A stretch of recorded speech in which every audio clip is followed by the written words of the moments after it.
Everyone, कसे आहात सगळे? मी पल्लवी तुमचं आपल्या नवीन ब्लॉग मध्ये खूप खूप स्वागत करते। तुम्ही जे प्रेम आपल्या व्हिडिओला देत आहे त्याबद्दल मी तुमचे खूप खूप आभारी आहे। मग तुम्हाला व्हिडिओ कसे वाटत आहे ते प्लीज मला कमेंट करून नक्की सांगा आणि व्हिडिओ आवडले असेल तर आपल्या व्हिडिओला लाईक करा आणि हो, चॅनलला सबस्क्राईब करायला अजिबात विसरू नका। चला तर मग आजच्या दिवसाला मी काय काय केलं हे तुम्हाला आज ह्या व्हिडिओतून बघायला भेटणार आहे। चला तर मग व्हिडिओला सुरुवात करूया।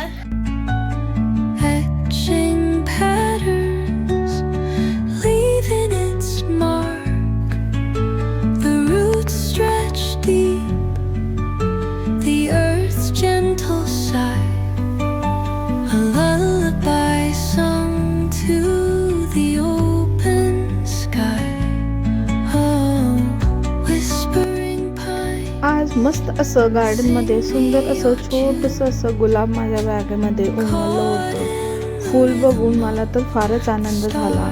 आज खरंच आनंदाचा दिवस आहे असंच मला वाटत होतं।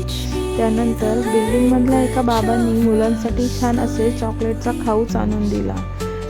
अमेरिकेचे चॉकलेट होते, सगळे मस्त होते।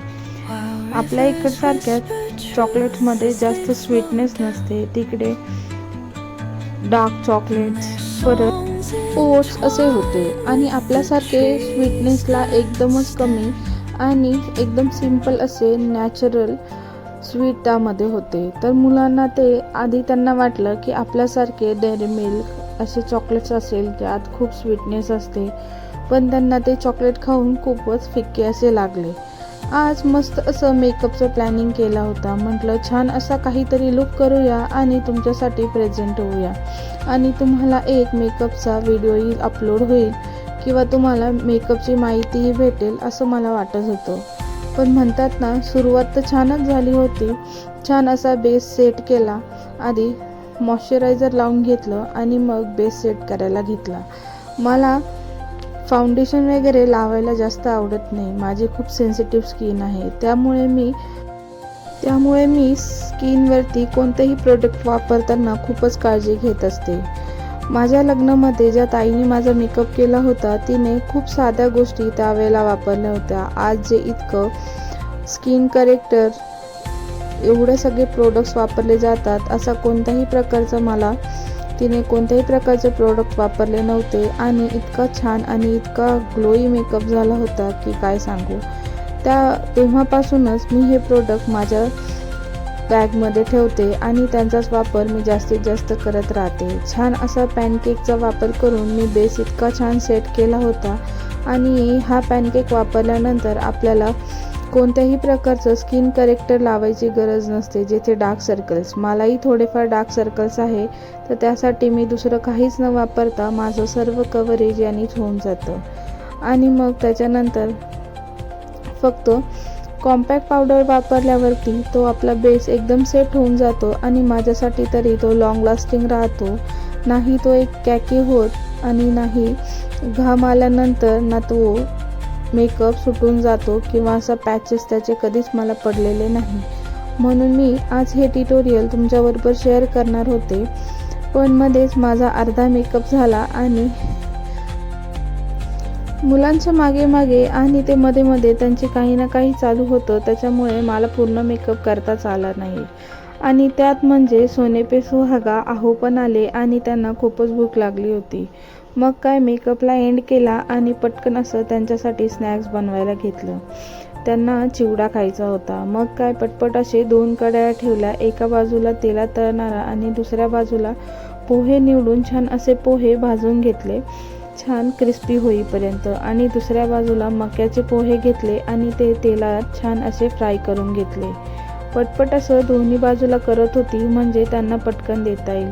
पटकन असे शेंगदाणे टाकले, हळद टाकली, मिरच्या टाकल्या, मनुके टाकले, असं सगळं जेवढं साहित्य होतं तेवढं साहित्य पटापट टाकून छान अशी फोडणी दिली आणि पोह्यांवर ते टाकली।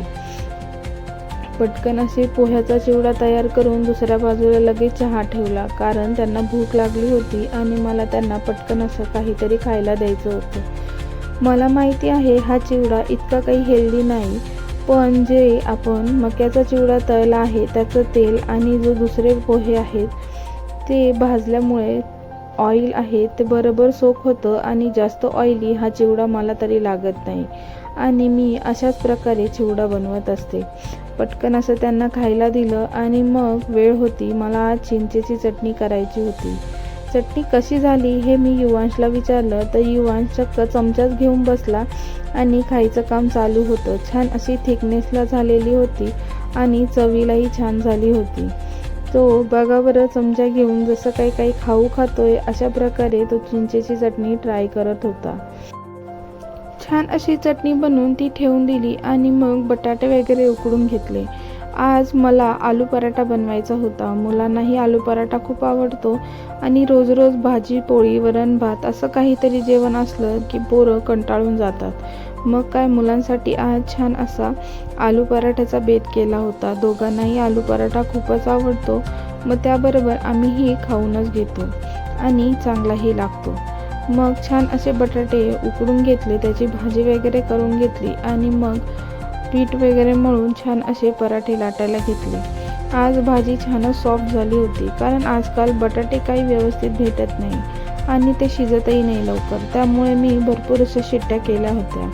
तसेच माझ्याकडे उडदाच्या डाळीचे बॅटर होते. मग काय त्याचाही मुहूर्त लागला आणि त्याचे मस्त असे दहीवडे बनवून घेतले. एका बाजूला पराठे चालू होते आणि दुसऱ्या बाजूला दहीवडे बनवायला घेतले. आधी वडे छान तळून घेतले आणि मग ते तळल्यानंतर थोडे थंड होऊ दिले आणि पाण्यामध्ये टाकून थोडे भिजू दिले. छान असे सॉफ्ट झाल्यानंतर पाणी त्याचं गाळून घ्यायचं, म्हणजेच हाताने दाबून पाणी काढून टाकायचं आणि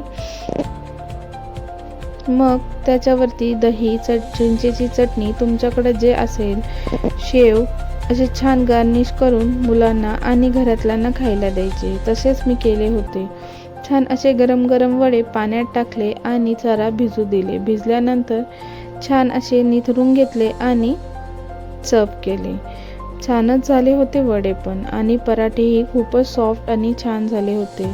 बटाटे छान शिजवल्यामुळे पराठ्यांना वेगळी चव आली होती. मस्त असं मुलांना जेवणं दिली आणि पटपट असं मी माझं आवरून घेतलं. आमची पण जेवणं वगैरे झाली. जेवण वगैरे करून एवढा पसारा झाला होता किचनमध्ये. करायला तर एवढं गेली पण पसारा मात्र सर्व किचनभर झाला होता. मग सगळं असं आवरून घेतलं आणि मुलांची बाहेर मस्ती चालू होती. तेही छान खेळत होते. तर मग तुम्हाला आजचा व्हिडिओ कसा वाटला हे मला कमेंट करून नक्की सांगा आणि लाईक करायला अजिबात विसरू. तसेच अजून ज्यांनी चॅनलला सबस्क्राईब केलं नाही त्यांनी चॅनलला सबस्क्राईब करा. चला तर मग भेटूया असे नवनवीन व्हिडिओ घेऊन. तोपर्यंत काळजी घ्या, हसत राहा आणि मस्त राहा. Bye bye.